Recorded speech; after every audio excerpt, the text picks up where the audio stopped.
Muy buenas noches, doctor y compañeros. Vamos a dar inicio a esta exposición con el tema Historia de Derecho Internacional Público.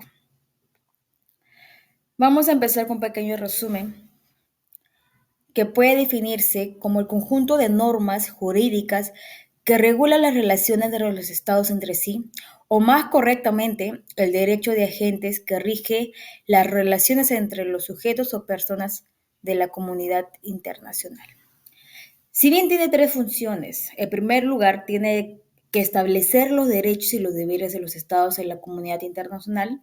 Dos, debe determinar las competencias de cada estado. Y tres, tiene que reglamentar las organizaciones e instituciones de carácter internacional.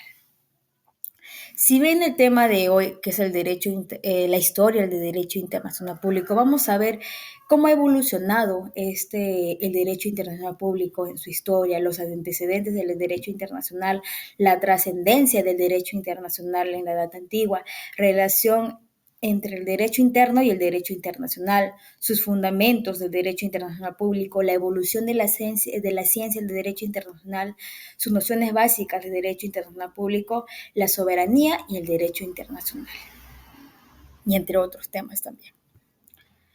Como pequeña introducción, tenemos que el derecho internacional público ha sido una de las cuestiones centrales en la doctrina internacionalista a partir de la Edad Moderna y sobre todo a partir de la codificación del conocimiento jurídico.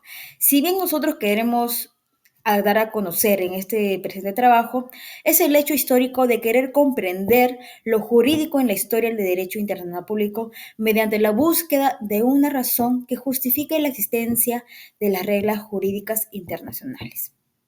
De esta manera, vamos a dar a conocer los siguientes objetivos, que son 7, y los principales son como objetivo 1 es analizar y comprender el origen y la evolución del derecho internacional público a lo largo de la historia. 2, investigar y describir los principales tratados y convenios que han contribuido al desarrollo del derecho internacional público. 3, identificar y examinar los principales eventos históricos y conflictos internacionales que han dado forma al derecho internacional público. 4, evaluar y comparar las diferentes escuelas de pensamiento y teorías que han influido en el desarrollo del derecho internacional público. Y 5, investigar, analizar el derecho internacional público, cómo ha evolucionado en respuesta a los desafíos globales y las demandas cambiantes de la comunidad internacional. 6, examinar las controversias y los desafíos históricos en la interpretación y aplicación del derecho internacional público. Y 7, analizar el papel de las instituciones internacionales y los tribunales internacionales en el derecho y aplicación del derecho internacional público. Ya para dar a conocer un poco más sobre el tema de la historia del derecho internacional público, primero debemos hacernos esta pregunta. ¿Por qué es importante conocer la historia del derecho internacional público? Si bien conocer la historia del derecho internacional público es bien cierta, es esencial para comprender su funcionamiento, su evolución, su relevancia entre las relaciones internacionales. También ayuda a mejorar su aplicación, a abordar los desafíos contemporáneos y a promover valores fundamentales como que es la justicia y la paz del mundo. Si bien, ¿por qué estudiar la historia del derecho internacional público permite comprender cómo ha evolucionado a lo largo del tiempo? Si bien es claro, esto incluye la forma en que se han desarrollado las normas, los tratados en las instituciones internacionales, esta comprensión es esencial para apreciar las tendencias y cambios en el sistema internacional para anticipar su dirección futura. También podemos decir que el derecho internacional público se basa en una larga tradición de normas y prácticas. Conocer esto ayuda a interpretar, a aplicar adecuadamente las leyes y los tratados actuales, ya que proporciona contexto y claridad sobre todo su origen y su propósito. Pero vamos a conocer un poco más sobre la historia y el origen del derecho, de la historia del derecho internacional público. Si bien es un orden mundial contemporáneo que ha forjado a través de los siglos de negociaciones y conflictos entre los tratados entre las naciones. A lo largo de esta evolución, el derecho internacional público ha sido crucial a regir las relaciones entre los estados y otros actores de la comunidad internacional.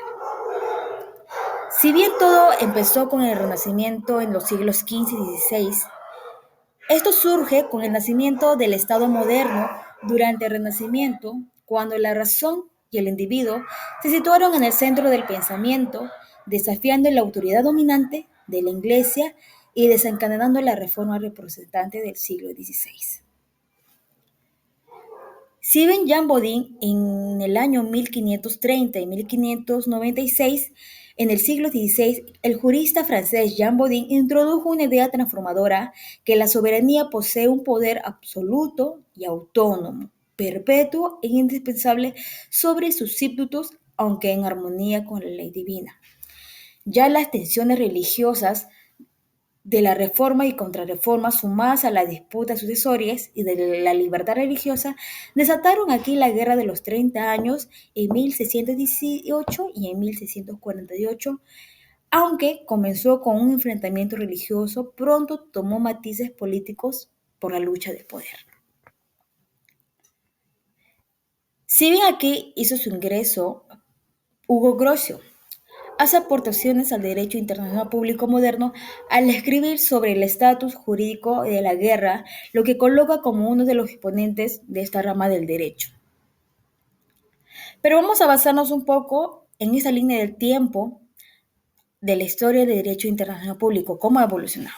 Si bien todo empezó en 1648 en terminó, mejor dicho, en la paz de Westfalia en 1648, y aquí hizo más claro que los tratados de Westfalia son suscritos por la mayoría de las potencias europeas y ponen término a la Guerra de los 30 Años, y se trata de los acuerdos que un principio tuvieron un carácter político jurídico y construyeron a punto de partida un nuevo sistema político y jurídico internacional.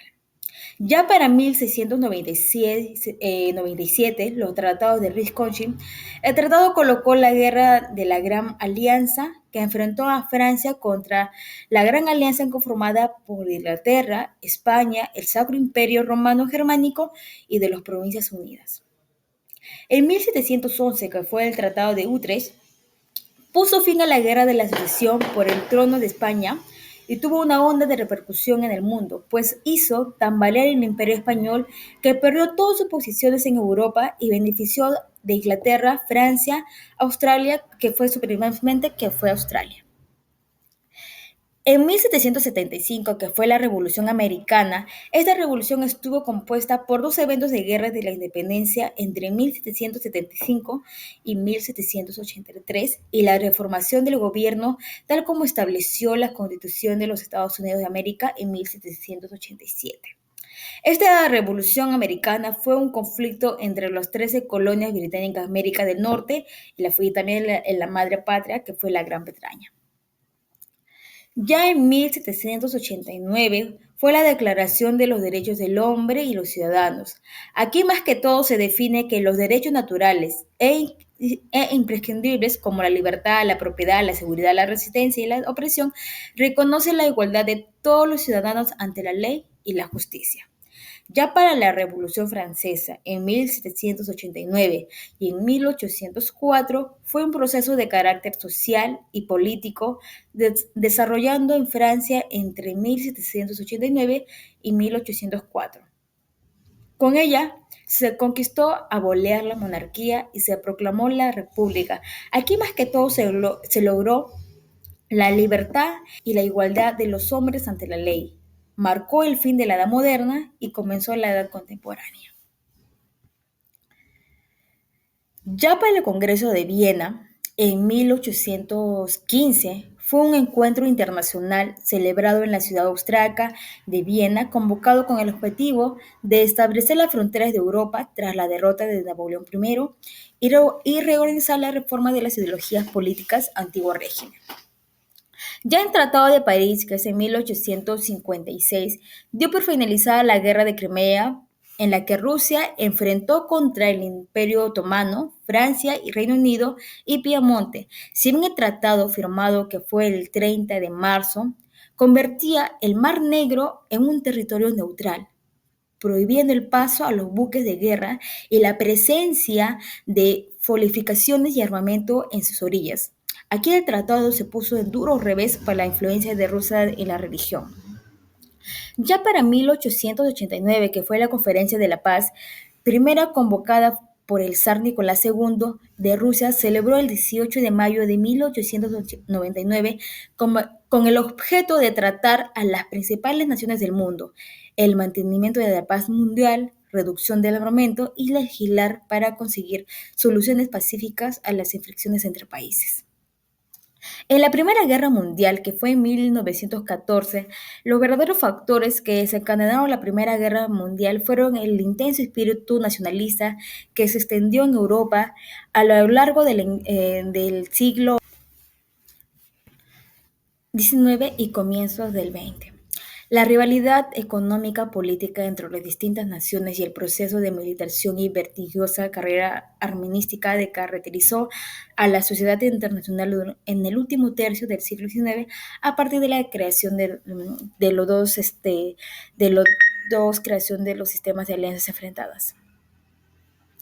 En 1919, que fue el Tratado de Versalles, este tratado de paz firmado al final de la Primera Guerra Mundial, que oficialmente puso fin al estado de guerra entre Alemania y países aliados, fue una sociedad de las naciones en 1919. Aquí fue un organismo internacional creado por el Tratado de Versalles y se basó principalmente en la cooperación internacional, arbitraje de los conflictos y de la seguridad colectiva. Ya para 1939, que fue la Segunda Guerra Mundial, aquí fue un conflicto militar y global que se desarrolló entre 1939 y 1945. Inició con la invasión a Polonia, siendo el primer paso bélico de la Alemania nazi, en sí la pretensión de fundamentar un gran imperio en Europa. Aquí produjo también la inmediata declaración de la guerra de Francia y la mayor parte de los países del Imperio Británico y de la Commonwealth al Tercer Reich.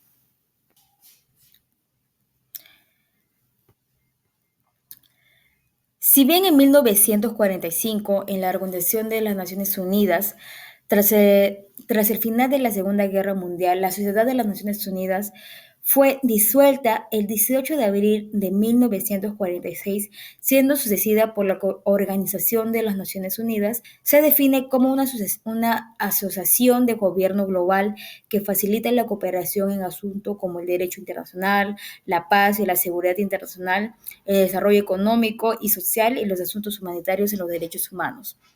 Ya para 1947, que fue la Guerra Fría, fue un enfrentamiento político, económico, social, militar, informativo e incluso deportivo, iniciando al finalizar la Segunda Guerra Mundial. Aquí más que todo se originó y suele situar en 1947 durante las tensiones de la posguerra y prolongó hasta la disolución de la Unión Soviética. Ya en 1949 fue la Organización del Tratado de Atlántico Norte. Si bien esta organización constituye un sistema de defensa colectiva en la cual los Estados de miembros acuerdan defender a cualquiera de sus miembros si son atacados por una facción externa. El cuartel general de la OTAN se encuentra en Bruselas, Bélgica, uno de los 28 Estados miembros de la organización que se extiende por Norteamérica y Europa. Ya para el Pacto de Varsovia en 1955, diseñado bajo liderazgo de la Unión de Repúblicas Socialistas Soviéticas, su objetivo expreso era contrarrestar la amenaza de la organización y el Tratado Atlántico del Norte. Este tratado fue un tratado de amistad, colaboración y asistencia mutua, más conocido como el Pacto de Varsovia por la ciudad, que fue firmado como un acuerdo de cooperación militar firmado en 1995 por los países del bloque del Este. Ya para 1969, que fue la Convención de Viena sobre los derechos de los tratados, esta fue suscrita en Viena el 23 de mayo de 1979 y entró en vigencia el 27 de enero de 1980. Aquí más que todo su objetivo fue codificar el derecho internacional consuetudinario de los tratados y además desarrollar progresivamente también los ius cogens. Ya para el Tratado de Maastricht, en 1991, fue conocido el Tratado de la Unión Europea y estableció una política exterior y otra monetaria comunes y proyecto de creación de un Banco Central para el año 1999. En general, refleja la intención de la Unión Europea de ampliar la escala de la Unión Económica y Monetaria y de iniciar una serie. En el 2011, el 11 de septiembre, el Consejo de Seguridad hace un llamamiento a todos los estados para que trabajen juntos con un objeto de hacer comparecer ante la justicia a los autores. Los organizadores y los investigadores de estos ataques terroristas se subraya que quienes se vengan a ayudar, apoyar y albergar a los autores, organizadores e investigadores de estos actos deberán de rendir cuentas. En el 2002, en el Tratado de Cielo Abierto, establece un programa de vuelos de vigilancia aérea sin armamento sobre el territorio de todos los países participantes. Si bien este tratado está diseñado para mejorar el entendimiento y confianza entre todos los participantes independientemente de su tamaño, mediante la obtención de la información sobre los efectivos y operaciones militares que puedan afectarles. Ya para la primavera árabe en 2011, dominada también como la Revolución Democrática Árabe, hace referencia a una serie de alzamientos populares en los países árabes, acontecidos desde el 2010 hasta la actualidad. El 25 de enero de 2011 fue el día primero de mitin contra Hosni Mubarak, que había sido presidente de Egipto por más de 30 años, y el comienzo del drama de Plaza Tahrir. En el 2012, Tratado Constitutivo del Mecanismo Europeo de Estabilidad, aquí fue firmado por los Estados miembros de la zona euro para fundar un mecanismo europeo de estabilidad, una organización internacional con sede de Hamburgo para que actúe como una fuente permanente de asistencia financiera para los Estados miembros con dificultades financieras de Irlanda, Portugal y Grecia. Ya para 2013, en los tratados internacionales sobre el comercio de armas, aquí los gobiernos representados de las Naciones Unidas aprobaron prácticamente por unanimidad el Tratado sobre el Comercio de Armas que prohibiera a los estados transferir armas convencionales a otros países si van a ser utilizados para cometer genocidios o crímenes de guerra o facilitar su comisión.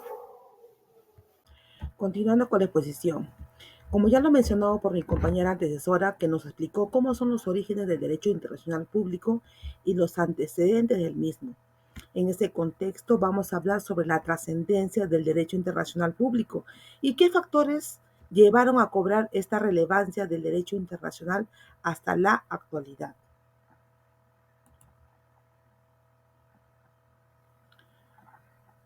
Bueno, en este punto nos señala que en un principio, si bien es cierto, los individuos no son sujetos inmediatos de sus normas o principios que regulan las relaciones jurídicas de los estados entre sí.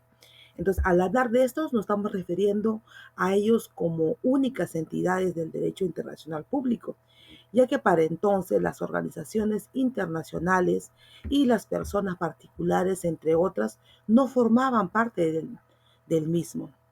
Entonces, asimismo, cabe señalar que en el derecho internacional público comprende, pues, especialmente normas establecidas por vía consuetudinaria para poder regular las relaciones entre estados, ¿no? Otro punto a mencionar es que al obtener el individuo de forma excepcional la capacidad de poder reclamar la protección de los derechos humanos fundamentales ante instancias internacionales específicas, entonces, es por ello que este derecho internacional comprende especialmente normas establecidas pues por la vía consuetudinaria para poder regular las relaciones y asimismo que ésta pueda recaer en las obligaciones, responsabilidades y derechos para todos los estados. En este otro aspecto, vamos a hablar sobre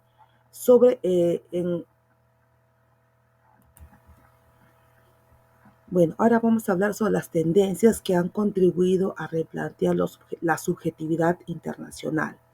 Entonces, en este punto podemos señalar que el derecho internacional reconoce a los estados la capacidad de poder crear nuevas entidades internacionales mediante su voluntad y específicamente a través de los tratados. Sostener que el Estado es el único sujeto del derecho internacional sería pues negar su capacidad creadora de entidades internacionales, como más adelante se va a poder señalar que no solamente son sujetos de derecho el Estado o el individuo, sino que hay otras entidades más que se van a ser considerados como sujetos del derecho internacional. Bueno, en este punto tenemos tres aspectos. La institucionalización, es decir, el surgimiento de las instituciones internacionales que va a revelar la incapacidad de los estados de poder resolver por sí solos los problemas. Es decir, que estos se va a generar que se pueda exigir un mayor esfuerzo de cooperación internacional permanente e institucionalizado, ¿no? En este segundo punto tenemos la socialización. Es decir, que esta socialización implica la ampliación de las materias reguladas por el derecho internacional. Ya no solo se va a hablar de la guerra y la paz, sino también como los temas del comercio, de medio ambiente, salud, comunicaciones, entre otros. En este tercer punto nos habla sobre la humanización, es decir, que nos habla sobre cuál se encabeza la aparición del individuo como sujeto de derecho internacional y la irrupción de los derechos humanos en prácticamente en todos los demás temas de interés nacional. Bueno, en este siguiente punto a exponer es de gran relevancia y los efectos que generó en el derecho internacional. En ese aspecto estamos hablando del acontecimiento histórico que fue la Primera Guerra Mundial. Ahora, esta Primera Guerra Mundial ha generado para analizar el impacto de la Guerra Mundial en el nacimiento de las relaciones internacionales al convertirse el llamamiento mundial en contra de las guerras. Esta Primera Guerra Mundial se desarrolló en el año 1914 hasta el año 1918. Ahora, para poder conocer en profundidad este conflicto, que debemos pues hablar las razones de que se generó para que esto pueda comenzar, ¿no? Esta Primera Guerra Mundial y también sobre las consecuencias que tuvo para el mundo, ¿no? Bueno, una de las primeras consecuencias, no, perdón, una de las primeras causas tenemos del imperialismo. Esto se da debido a las causas de rivalidad que había surgido debido al imperialismo durante los siglos en el cual las grandes potencias europeas se habían enfrentado por ser la mayor nación del mundo. Pero la llegada del imperialismo aumentó esa rivalidad, ya que todas las regiones querían controlar la mayor cantidad de tierra. Un claro ejemplo podríamos acotar que el imperialismo, por ejemplo, en Asia y África, estaba en su mayor parte en manos de los ingleses y franceses, provocando que otras regiones como Alemania consideraran que este reparto no era equitativo, provocando conflicto entre estas naciones, ¿no? Por eso se considera una de las primeras causas de la Primera Guerra Mundial. Como segunda causa tenemos las naciones europeas comenzaron a formar alianzas, ¿no? Es decir, que estas naciones europeas formaron alianzas eran especialmente creadas entre naciones con sistemas de gobiernos semejantes. Estos países se unieron para unir fuerzas ante una posible guerra. Ellos en el fondo pues sabían que se iba a dar en cualquier momento. Entonces lo que ellos buscaban era fortalecer, unir, unir fuerzas y posteriormente ante un conflicto entre los pueblos, pues puedan llegar ellos fortalecidos, ¿no? Entonces, para que puedan ellos ya no tener un temor y puedan ellos tener una victoria ante otro pueblo que va a generar el conflicto. Es ahí entonces donde esas alianzas se dio la triple entente, la triple alianza también, entonces donde como mencionabas eran países fuertes que buscaban unificar fuerzas. Otra causa tenemos la carrera de armamentos, ¿no? En este aspecto se refiere esta causa, una de estas causas, ¿por qué? Porque los estados europeos, como sabían que en cualquier momento se podría dar unos conflictos entre los pueblos y sabían que esto podía cambiar sus intereses, por lo que muchas regiones comenzaron a realizar enormes inversiones en la industria armamentista, intentando lograr, intentando lograr conseguir unas armas superiores al resto para poder así tomar lo que ellos quisieran. Es por eso que se denomina pues esta causa de carrera de armamentos, en el cual estos países adquirieron novedosos armamentos sofisticados como arma biológica, nuevos vehículos, entre otros, ¿no? Entonces, en esta parte puedo señalar que en esta Primera Guerra Mundial las imágenes que se pueden visualizar son, por ejemplo, otros armamentos sofisticados que otros pueblos no lo tenían. Entonces, se puede visualizar que ciertos países que estaban con la... que tenían la posibilidad de adquirir esos armamentos, pues iban con una... iban con la con la seguridad que podían ganar y por eso invertían en estos armamentos, ¿no? Varios países competían, ¿no? Por conseguir mejores armamentos, los cuales pues lo utilizaron, ¿no? Para, para poder tener victoria, ¿no? En las guerras en las guerras que iban a batallar. Otra causa que tenemos, la causa de la Primera Guerra Mundial es se señala que se dice, la historia señala que la principal causa del inicio de la Primera Guerra Mundial fue el asesinato de el príncipe heredero austriaco y a su esposa durante una visita a la ciudad en el cual se le dio, se le asesinó por un serbio. Entonces, por eso dice que se considera como la razón de la guerra, no fue el detonante, lo que generó, ¿no? Que se unieran los países y se desatara pues una guerra, ¿no? Es lo que se menciona. Luego tenemos una causa, tenemos la causa económica.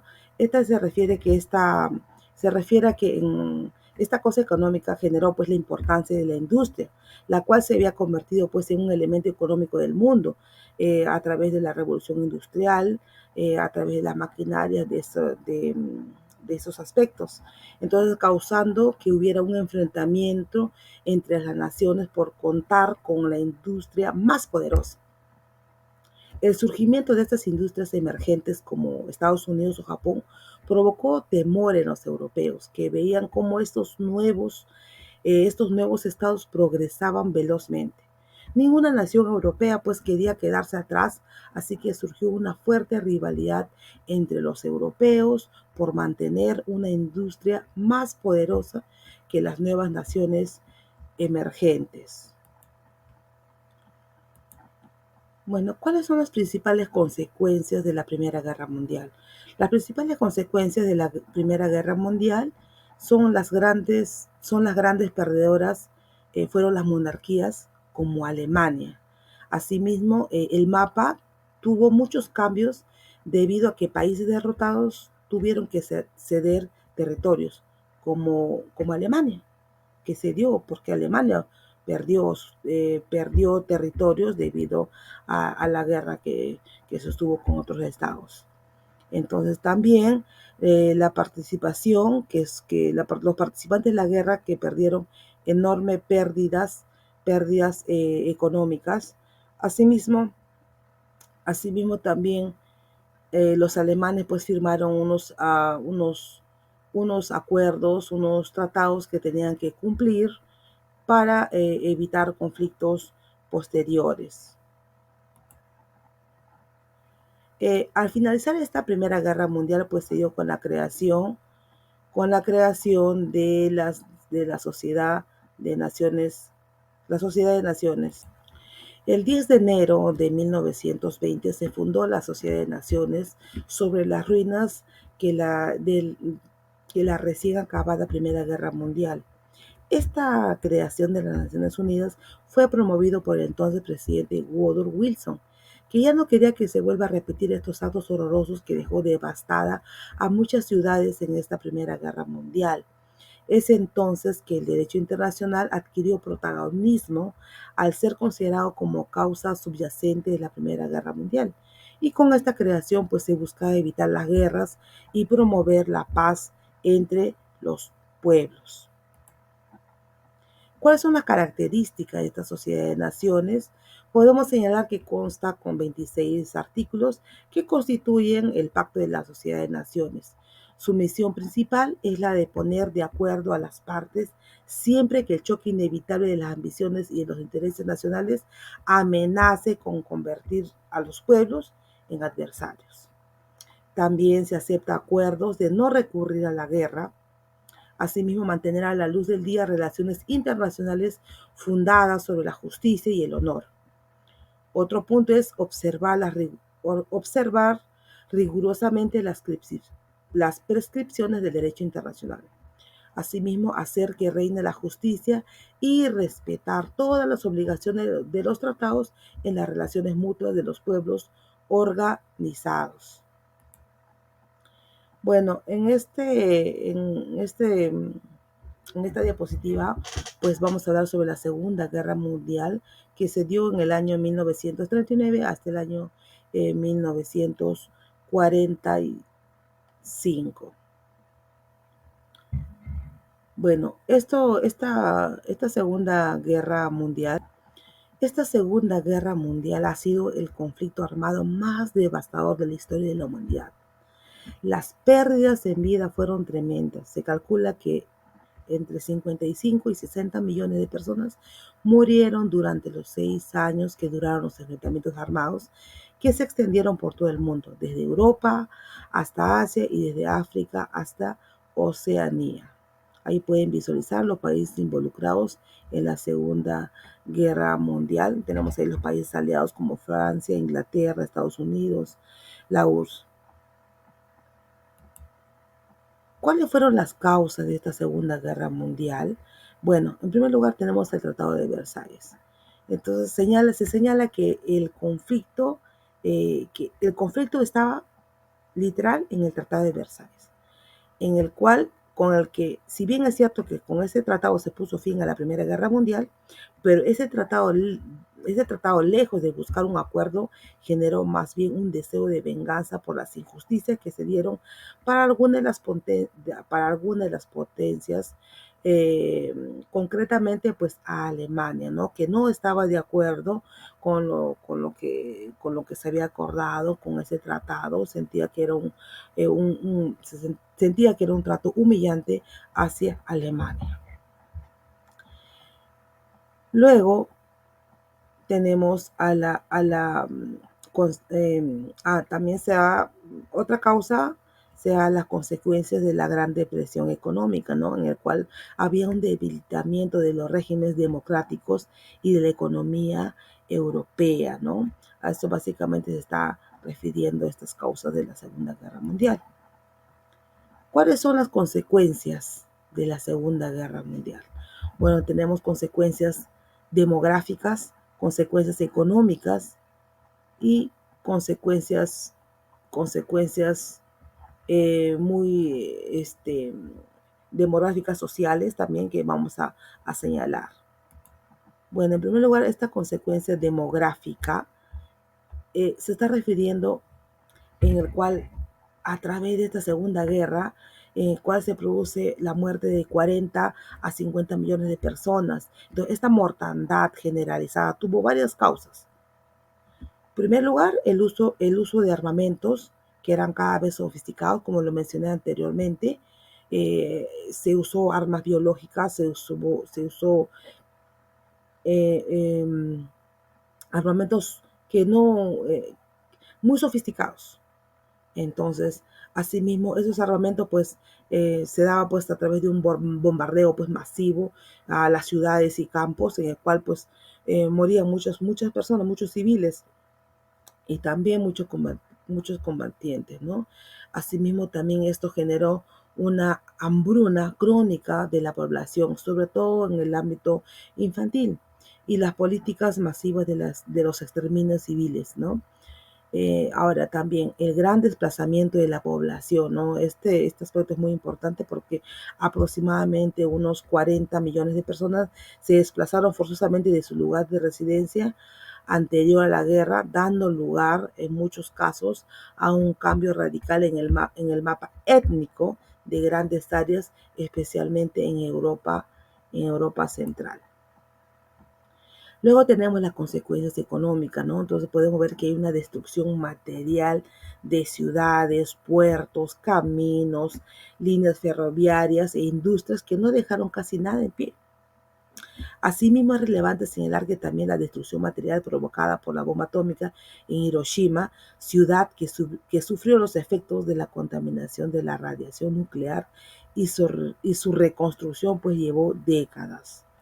No fue no fue rápida porque debido a la, a la gravedad, ¿no? de dicha situación, ¿no? En esta siguiente diapositiva, pues justamente vamos a continuar sobre las consecuencias económicas, ¿no? Que, por ejemplo, como mencionaba, de la bomba de Hiroshima, la bomba atómica de Hiroshima, que sufrió, ¿no? La población, cómo se sufrió efectos de contaminación de radiación nuclear, ¿no? Si bien es cierto, en el acto murieron miles de personas, miles, más de 300.000 personas murieron, pero al, al explosionar esto, no solo murieron personas, pero también quedaron muchas personas heridas que posteriormente fallecieron. Entonces el índice de mortandad fue elevadísima. Y es más, esa radiación que generó la bomba atómica pasaba el tiempo y seguía generando muertes. Luego también vamos a hablar sobre, bueno, en este aspecto, en este aspecto, pues, Estados Unidos, pues, él llevaba adelante en el año 1945, este, decía que a Japón que se rindiera, ¿no? Porque Estados Unidos estaba con guerra con Japón. Entonces se le estaba advirtiendo a Japón que se rinda, que ya le daba una cierta amenaza que iba a destruir, pero, o sea, iba a atacar, pero Japón no se imaginó que la gran dimensión que podía generar estas advertencias, ¿no? Entonces por eso que a través de la bomba de Hiroshima es que Estados Unidos desata esto a la ciudad de Japón, se da todas estas consecuencias, ¿no? Fatales, ¿no? Pero Japón no se rinde, no se rinde, o sea, pasa eso y no se rinde. Entonces, como no se rinde, Estados Unidos a los 3 días, Estados Unidos lanzó una segunda bomba nuclear, pero esta vez cayó a, al, lugar de, al lugar de Nagasaki. Entonces, y pues también tuvo unas consecuencias fatales. Asimismo, debido a las radiaciones nocivas, se va a duplicar el número de víctimas en los meses posteriores a a la explosión, ¿no? Eso fue lo que sucedió. Bueno, al término de la Segunda Guerra Mundial se da de baja la Sociedad de Naciones y da nacimiento a la Organización de las Naciones Unidas, ¿no? Esta creación de las Naciones Unidas es una organización internacional fundada en 1945 tras la Segunda Guerra Mundial por 50 países que se comprometieron a mantener la paz y la seguridad internacional, asimismo fomentar entre las naciones relaciones de amistad y promover el progreso social, la mejora de nivel de vida y de los derechos humanos. Hasta el día de hoy está vigente y responde a los conflictos de estados y actúa como un ente imparcial. A continuación doy pase a mi compañera.